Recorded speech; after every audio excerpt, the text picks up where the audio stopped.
আসসালামু আলাইকুম। টুংটাং উন্দালে আমি আজকে মাংস ফাঁক করবো। তো আসলে আপনারা সবাই শেষ পর্যন্ত দেখবা, দেখিয়া কইবা যে আমি আসলে কিসের মাংস ফাঁক করলাম, মাংসটা আসলে কি আসর না মুরগোর না কিতা জানাইবা। শেষ পর্যন্ত না দেখালে কিন্তু হইতে পারতা না।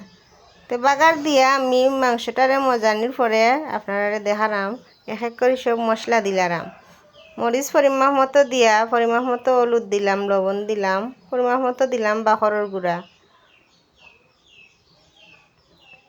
দেখো একটু লাড়াচাড়া করিয়া দেরাম যাতে মশলাগুলা মাংসর গায়ে গায়ে লাগি যায়। আর তরকারির কালারটা আসলে খুব সুন্দর আইছে। মাংসটারেও মজানির মাঝে বালা করি সিদ্ধ করি লিছি, গেছে বালা করিয়া একটু জাল দিছি যাতে মাংসটা একটু নরম হয় বালা করিয়া।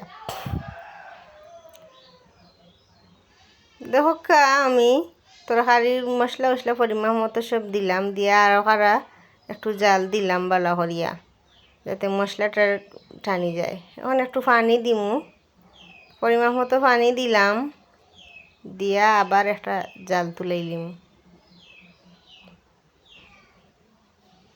তো জাল উঠে গেছে কি আপনারা দেখি লক্কা। আর প্রায় মাংস হয়ে গেছে কি শেষের দিকে, কিন্তু এখন আমি পরিমাণ মতো কিছু আলু আর রসুন দিলাম। রসুন আর আলু দিয়া আবার জাল দিমু। তো দেখো আপনারা আমি আলু আর রসুন দিলাম, দিয়ে এখন আরও হারা লাড়িয়া ভালো করিয়া ডাকনা দিয়া ডাকিয়া রাখি দিমু। তো লাড়িয়া দিলাম আর বালা করে যাতে মশলা লগে আলু আর রসুনটা লাগি যায় গিয়া লাড়িয়া দিয়া এখন ডাকনা দিয়া আর কিছু সময় ডাকিয়ে দিয়া জাল দিলেই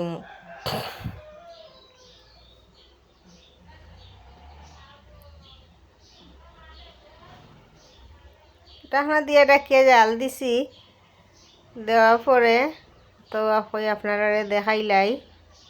আপনারা যদি দেখিয়ে আমার তরকারি আমার ভিডিও ভালো লাগে তাইলে লাইক কমেন্ট এবং শেয়ার করে দিবা।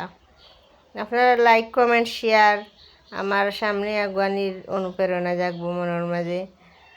আশা করি ইনশাল্লাহ পাশে থাকবা।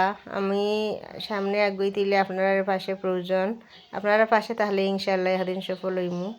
তো দেখো আমার তরকারিটা হয়ে গেছে গিয়া, জুলটাও আটাই লিছি।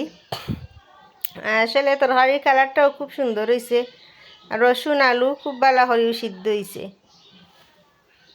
আর মাংসটা আসলে কি আর আপনারা জানাইবা বালা করে ভিডিওটা দেখিয়া শেষ পর্যন্ত দেখিয়া জানাইবা এই মাংসটা আসলে কি আর তরকারিটাও আসলে অনেক স্বাদ হয়েছে।